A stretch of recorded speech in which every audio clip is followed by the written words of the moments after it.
একটু আগায় তো আরেকটা ঝামেলা। ফলে বাংলাদেশের সরকার, অন্তর্বর্তীকালীন সরকারকে একটি অবাধ, একটি নিরপেক্ষ গ্রহণযোগ্য নির্বাচনের পথেও যেমন ষড়যন্ত্র আছে, তেমনি আওয়ামী লীগ পতিত স্বৈরাচার বিদায় নেওয়ার পরেও এখন আওয়ামী লীগ রাজনীতির ময়দানে নেই, তারা পালিয়ে গেছে। ৩০০ এমপি, এত মন্ত্রী কেউ খুঁজে পাওয়া যাচ্ছে না। ওরা জামাত ইসলামীকে যেভাবে দমন করে ফাঁসি দিয়ে আওয়ামী স্টাইলে জামাতের বিরুদ্ধে লেগেছিল, আওয়ামী লীগ রাজনীতির ময়দান থেকে হারিয়ে গেল। এখন নতুন করে ষড়যন্ত্র হচ্ছে, শুধু দেশের বিরুদ্ধে নয়, জামাতের বিরুদ্ধে আওয়ামী স্টাইলে বিরোধিতা শুরু হয়েছে।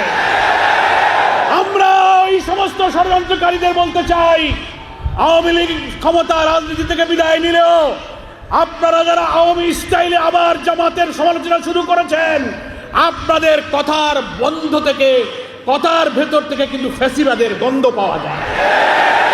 ওরা জামাত ইসলামীকে ধর্ম ব্যবসায়ী বলেছিল, ওরা স্বাধীনতা বিরোধী বলেছিল, ওরা ৭১ বলেছিল। আপনি সে আওয়ামী স্টাইলের কথা এখন শুরু করেছেন কেন? জামাত ইসলামের বিরুদ্ধে যারা ষড়যন্ত্র করেছে, ইতিহাসে তারা পতিত স্বৈরাচার হয়ে বিদায় গ্রহণ করেছে। খুব সাবধান হয়ে কথা বলবেন। কোন জায়গায় হাত দিয়েছেন যে মহান আন্দোলনের প্রতি আল্লাহর করুণা এবং ক্ষমা, বড় বড় শক্তিধররা এই আন্দোলনকে নির্মূল করার চেষ্টা করে নিজেরাই নির্মূল হয়ে গেছেন। আপনারা সেই অপরিণামদর্শী পথে পা বাড়াবেন না, আপনাদেরকেও কিন্তু সেই পথেই হয়তো পরিণাম ভোগ করতে হবে। ধর্ম ব্যবসায়ী আমরা না, আমরাই বরং ধর্মকে মানি এবং ধর্মের ভিত্তিতে, ইসলামী আদর্শের ভিত্তিতে জীবন গড়ি এবং সমাজ গড়তে চাই। আমরা ধর্ম ভিত্তিক রাজনীতি করি। আর যারা ব্যক্তিগত জীবনে, পারিবারিক জীবনে, সামাজিক জীবনে ধর্ম মানেন না, কিন্তু ভোট যখন আসে তখন টুপি কিনে মসজিদে যান, এটাই হলো ধর্ম ব্যবসা। সারা বছর নামাজ নাই, রোজা নাই, দান নাই, খয়রাত নাই, ভোটের সময় আসে নতুন পাঞ্জাবি, নতুন টুপি, ঘন ঘন মসজিদ, পকেটে আতর, জায়নামাজ, মাশাআল্লাহ, সুবহানাল্লাহ, ইন্নালিল্লাহ, আলহামদুলিল্লাহ, মুসাফা, কুলাকুলি। এইটার নাম হলো ধর্ম ব্যবসা।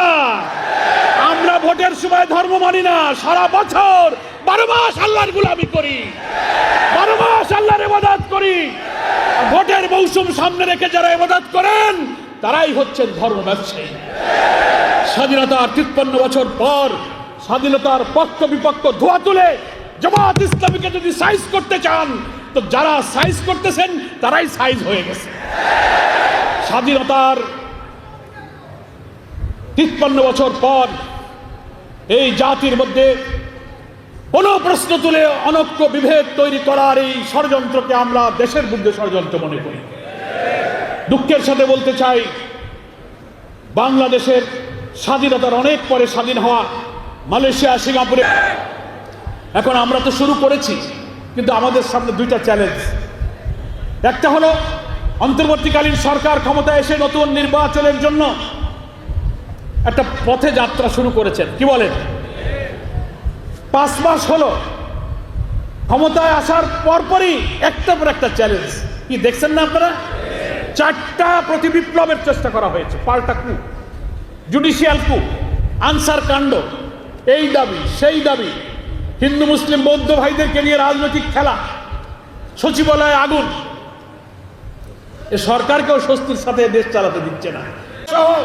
অসংখ্য নেতাদেরকে গ্রেফতার করে বৃদ্ধ বয়সে তিলে তিলে কারাগারে মৃত্যুর মুখে ঠেলে দেওয়া হয়েছে এবং আমাদের প্রিয় 5 জন নেতাকে ফাঁসিতে ঝুলে হত্যা করা হয়েছে। আমাদের সব আন্দোলন সংগ্রামকে তছনছ করে দিয়ে আমাদেরকে তারা মনে করেছিল যে এদেশে শুধু হাসিনাই যতদিন বেঁচে থাকবে সেই শুধু দেশ শাসন করবে। মানুষ হতাশ হয়ে গিয়েছিল। 3টা নির্বাচনে মানুষ ভোট দিতে পারে না, কোনো আন্দোলন সফল হয় না, হরতাল সফল হয় না, বিক্ষোভ সফল হয় না, জোট সফল হয় না। মানুষ আমাদের, আপনাদের রাস্তাঘাটে দেখলে জিজ্ঞেস করত যে আপনারা কি করলেন, এ বোধহয় আর যাবে না, এ মরে না যাওয়া পর্যন্ত বিদায় হবে না। কি এরকম কথা বলতো না? কত মানুষ যে চোখের পানি ফেলেছে,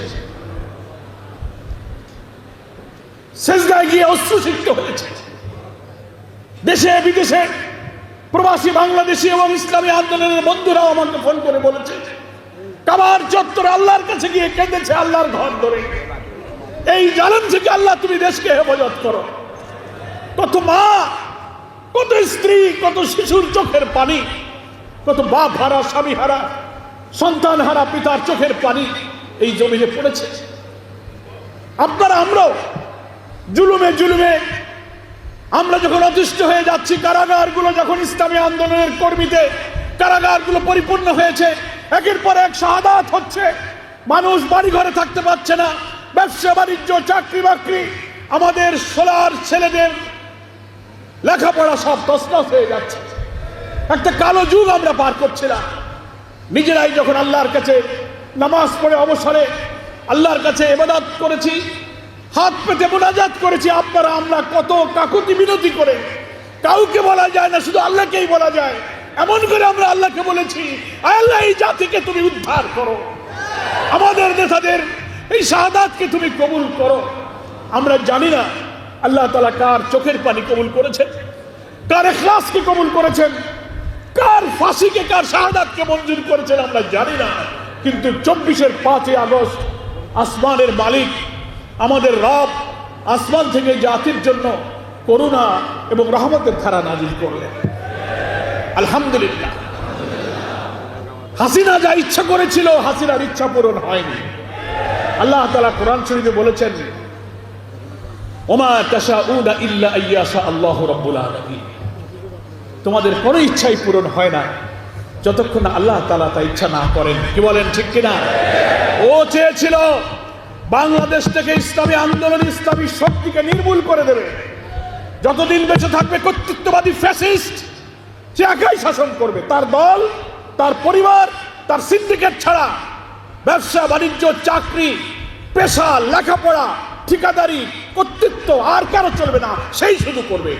এই কর্তৃত্ববাদী ফ্যাসিবাদের দিকে দেশ ধাবিত হয়েছিল।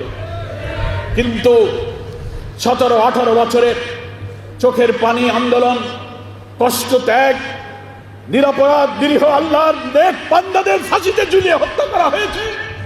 যারা জীবনে একটা মিথ্যা কথা বলে নাই, একটা টাকা হারাম খাই নাই, কাউকে কষ্ট দেয় নাই, 70-80-90 বছর বয়সে বৃদ্ধদেরকে তুমি হত্যা করেছো, ফাঁসিতে ঝুলিয়ে দিয়েছো।